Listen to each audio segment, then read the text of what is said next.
How free are our politicians from external influence? But is that an excuse? No. It cannot be an excuse.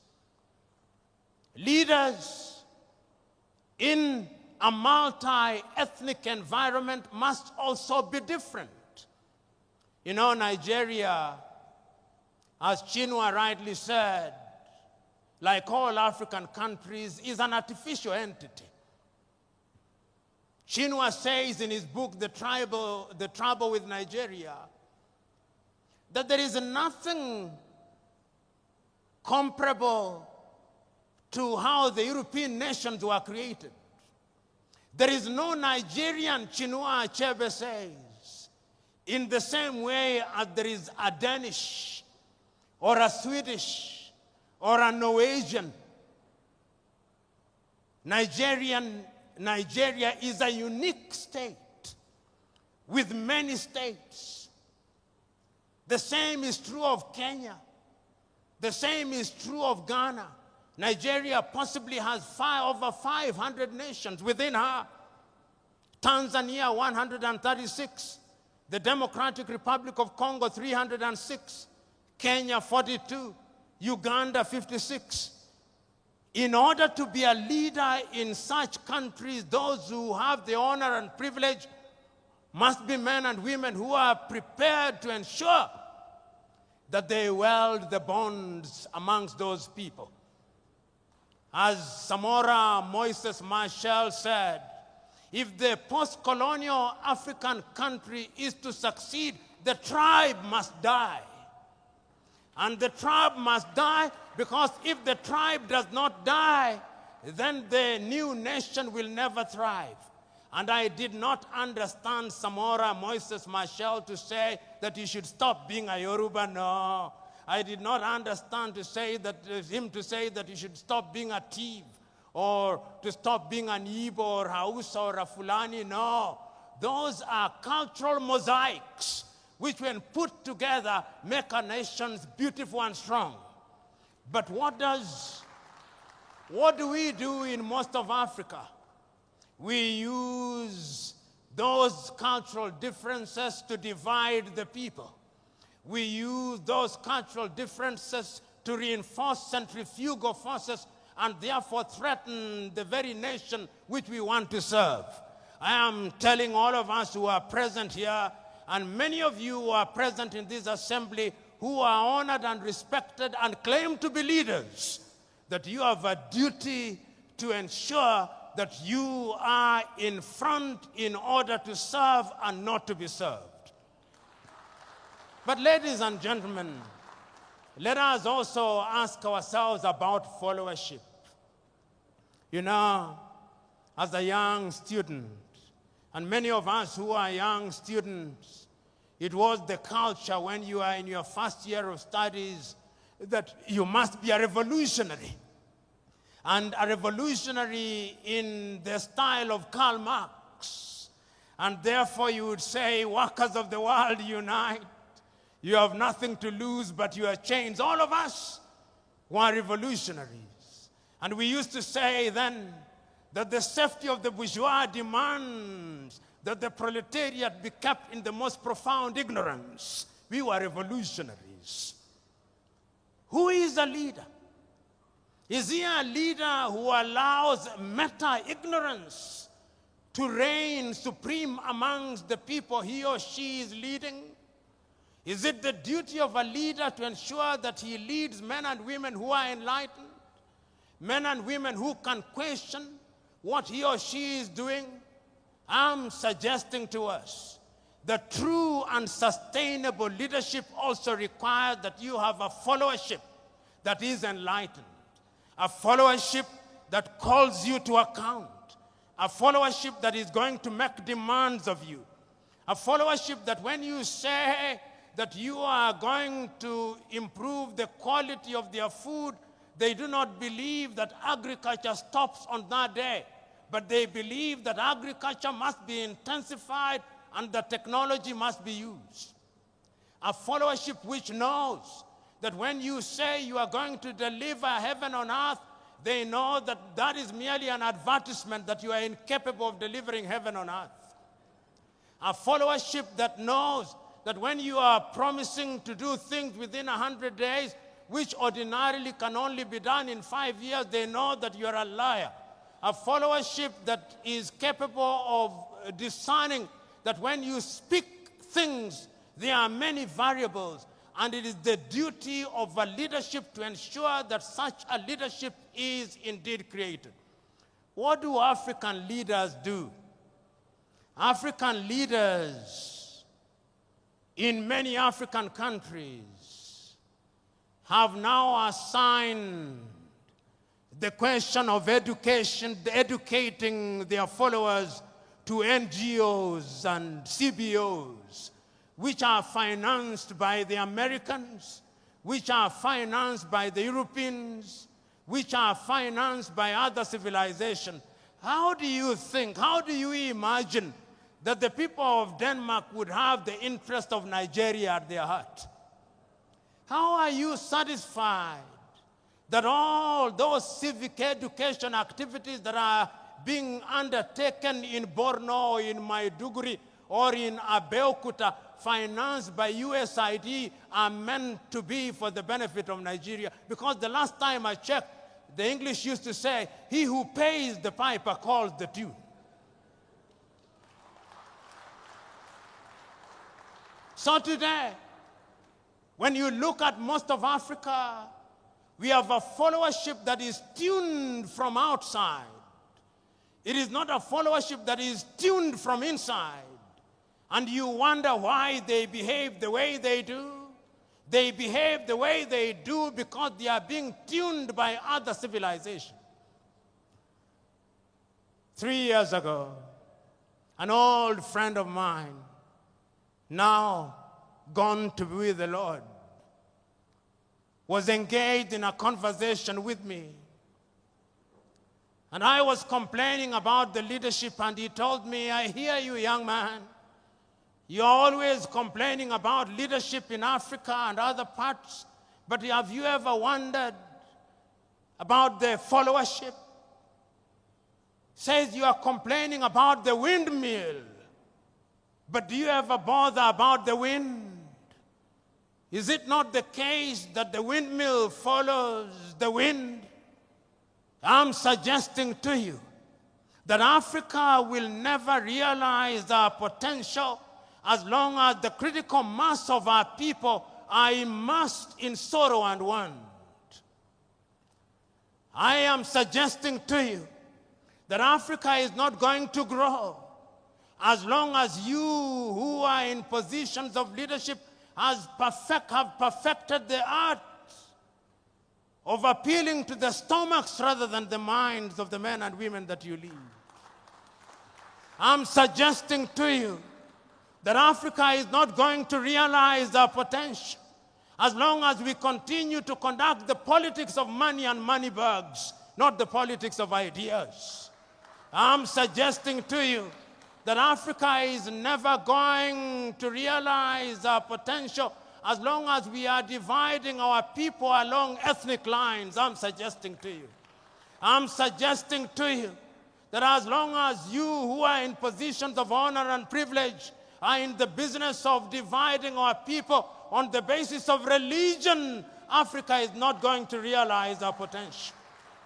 I remember in 1982, I watched a movie about Mahatma Gandhi, and I remember that great man saying in one of the scenes in the movie that he remembers one day when somebody who was more enlightened than the other preachers came, and he said that on that day he saw that preacher reading from the Muslim Quran on to the Christian Bible, on to the Jewish Torah, on to the Hindu Gita, and on to incantation in African religion, as if it did not matter which book was being read as long as God was being worshipped.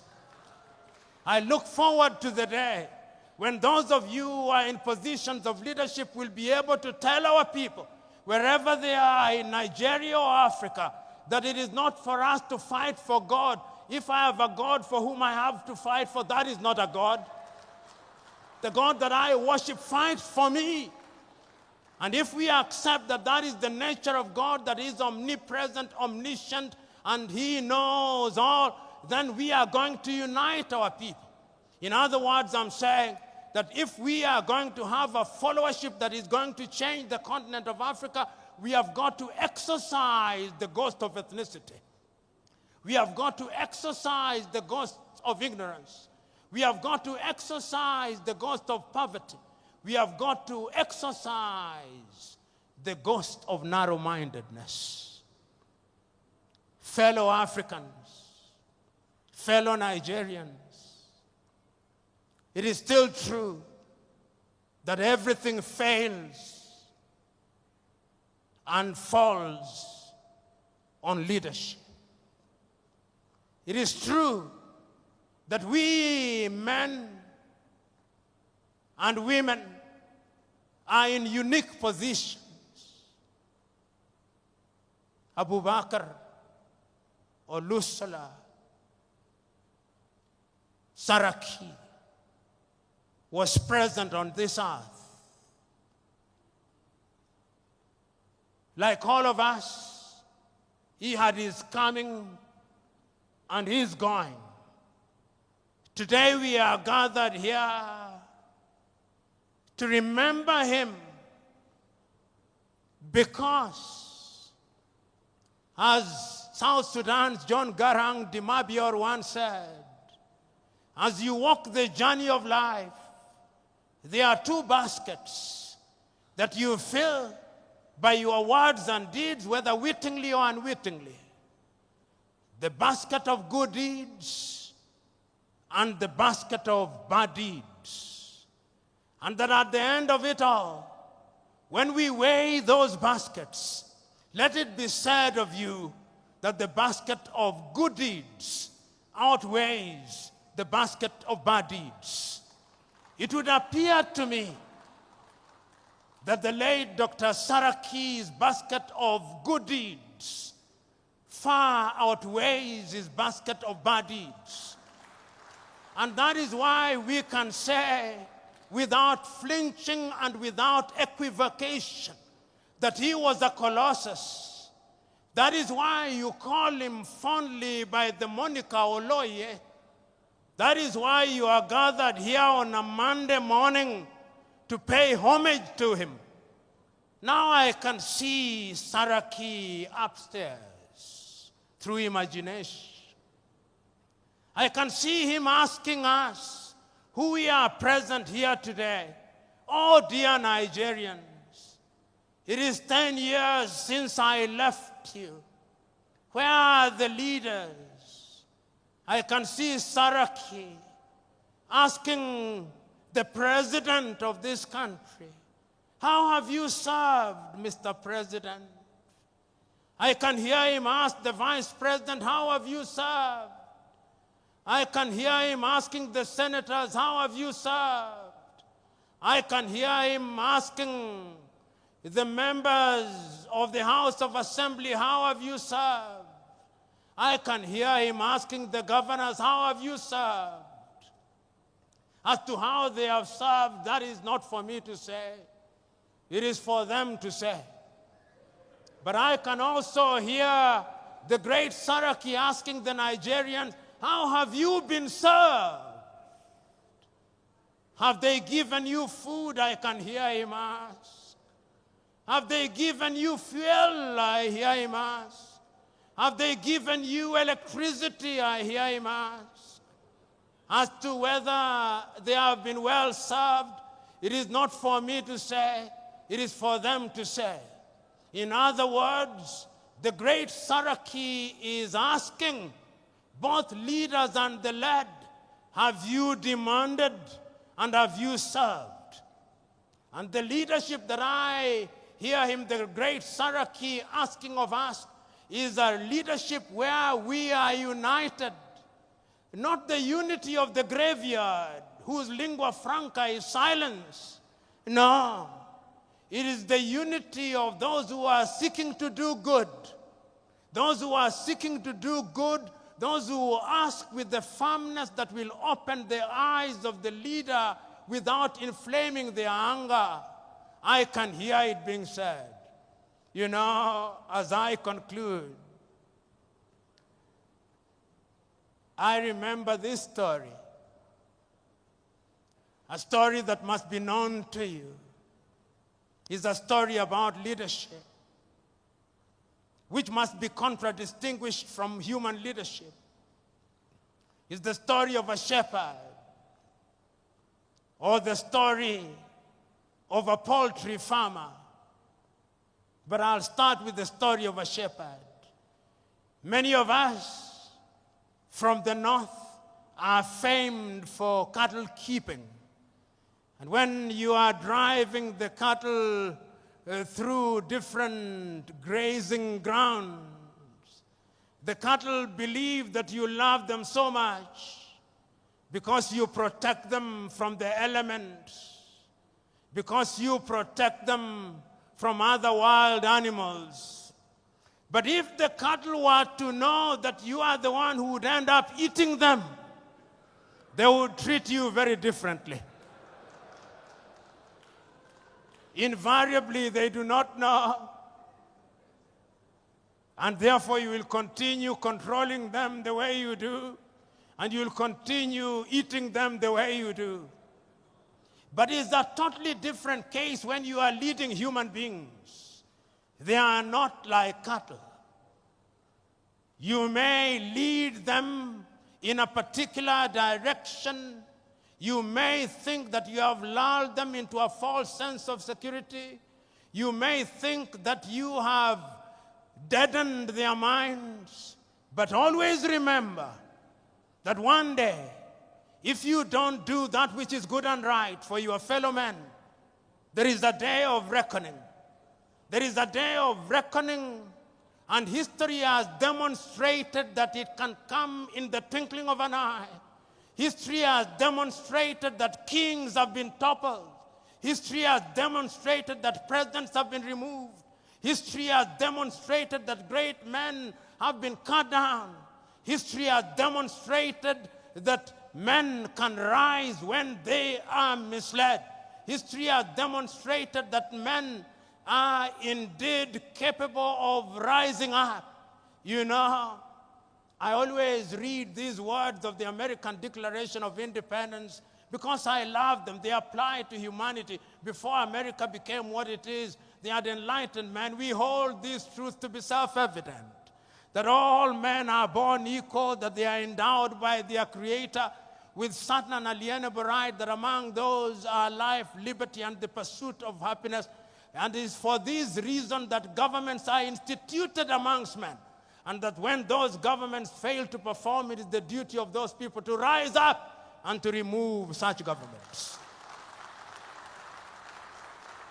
I am submitting to us that we in the continent of Africa, you who have the honor and privilege of serving, you who worked and served under the tutelage of Oloye, today, let us take a solemn vow. Let us take a solemn vow that we are not simply here to memorialize him. We are not simply here to remember the good deeds that he did. We are not simply here to repeat the things that he did. That we have come here to imbibe the spirit of Oloye. We have come here to have a little Saraki in us, so that Saraki, the good politician, Saraki, the philanthropist, Saraki, the servant, Saraki, the doctor, Saraki, the business, can live a little in us, so that when we go home, so that when in the month of February Nigeria will be electing its leaders, it may be said that there was a Saraki and that good men and women rose and good men and women came out to vote and the best men did. God bless you.